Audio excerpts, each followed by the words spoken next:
देखिए, सबसे पहले तो नौकरी पेशा वाले ज़्यादा गुणागणित लगाते हैं कि इतने पे इनकम टैक्स की रिबेट मिलेगी। 5 साल से मोदी सरकार नहीं बढ़ा रही, 2.5 लाख रखे हैं, अब की बार 3 लाख कर दिया कि 3 लाख तक की आय जो है वो पूरी तरह से कर मुक्त कर दी। 7 लाख तक की आमदनी पर कोई टैक्स नहीं लगाया जाएगा। तो एक तो ये नौकरी वाले 15-16 लाख तो उत्तर प्रदेश में ही हैं, इनको काफ़ी जो है इस बात से खुशी हो सकती है। ब्रजेश जी, बजट जो है आप उसको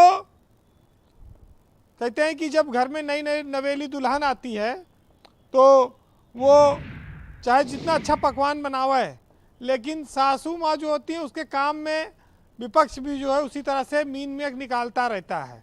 तो बजट कोई सरकार कैसे भी पेश करे, लेकिन विपक्ष का काम है उसका विरोध करना, तो वो करेगी। लेकिन बजट जब देश का आता है तो बहुत सारी चीज़ों पे असर डालता है, घर के आपके किचन से लेके पहनावे ओढ़ावे, जीवन शैली, होटल, खाना पीना, मोबाइल, टेलीफोन, टीवी, सब चीज़ों पर जो दैनिक जीवन से हमारे जुड़ी हैं। लेकिन हम उसके साथ साथ ये भी देखते हैं कितनी नौकरियां मिलेंगी, सरकार किन किन चीज़ों पर अनुदान देगी, सरकार कितने आवास बनवा रही है, कहाँ से पैसा आएगा, क्योंकि लाभार्थी योजनाएं भी इस देश में बहुत सारी चल रही हैं।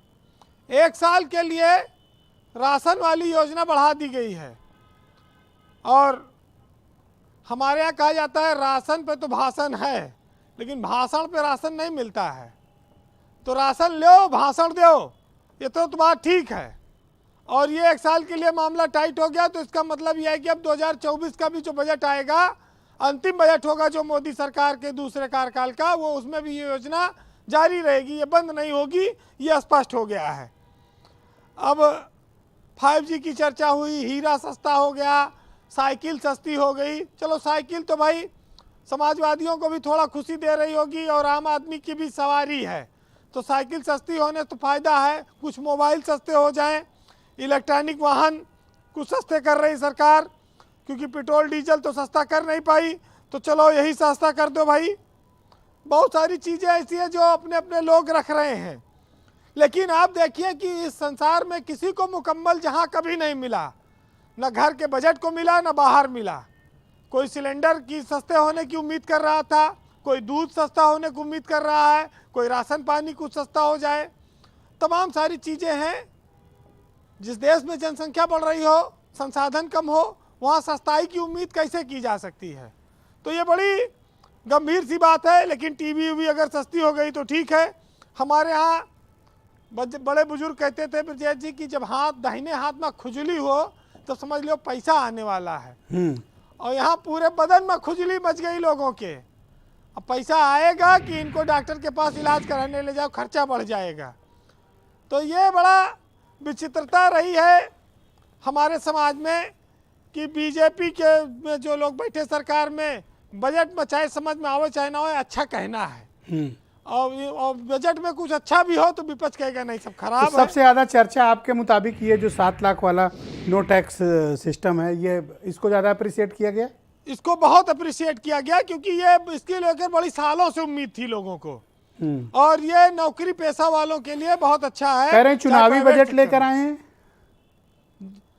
देखिए, चुनावी बजट का थोड़ा से आधा हिस्सा है ये। चुनाव 50 एयरपोर्ट बना रहे हैं, जैसे अयोध्या में इंटरनेशनल एयरपोर्ट बन जाएगा, ये भी एक आगे चलकर अयोध्या में राम मंदिर बना रहे हैं, उसी तरह से और सारी चीज़ें ला रही है सरकार। आप इसको 50% चुनावी बजट मान सकते हैं। और राशन वाला जो योजना बढ़ाई सरकार ने जी, और किसान सम्मान निधि 2000 रुपया हर जो है चौथे महीना दे रही है, तो वो कंटिन्यूटी में है चीज़ें। ODOP जो उत्तर प्रदेश सरकार का था उसको केंद्र सरकार ने अपनाया, उसको बढ़ावा देने जा रही। जी देखिए, अब पक्ष और विपक्ष पे एक छोटा चुटकुला सुन लीजिएगा कि एक बार एक आदमी ट्रेन में यात्रा कर रहा था, तो जगह नहीं थी, खड़ा था, तो बगल में एक बोरा रखा हुआ था। तो आदमी ने पूछा उसे कि भाई साहब इस बोरे पे बैठ जाए बोरा मालिक से।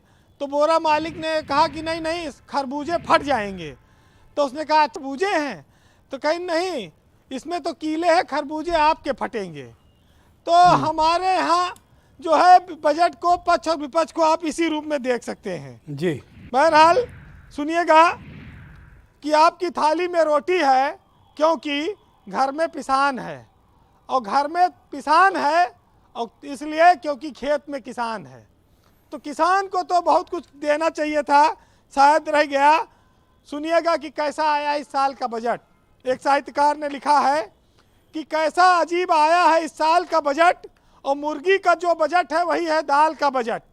और इतनी है एक कलर की तनख्वाह आजकल कि जितना है बेगम के एक गाल का बजट।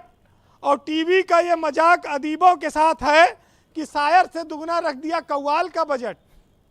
जी बहुत शुक्रिया आपका वीरेंद्र जी, बहुत बहुत धन्यवाद हमारे साथ जुड़ने और इस इनपुट को उपलब्ध कराने के लिए। बहनों भाइयों,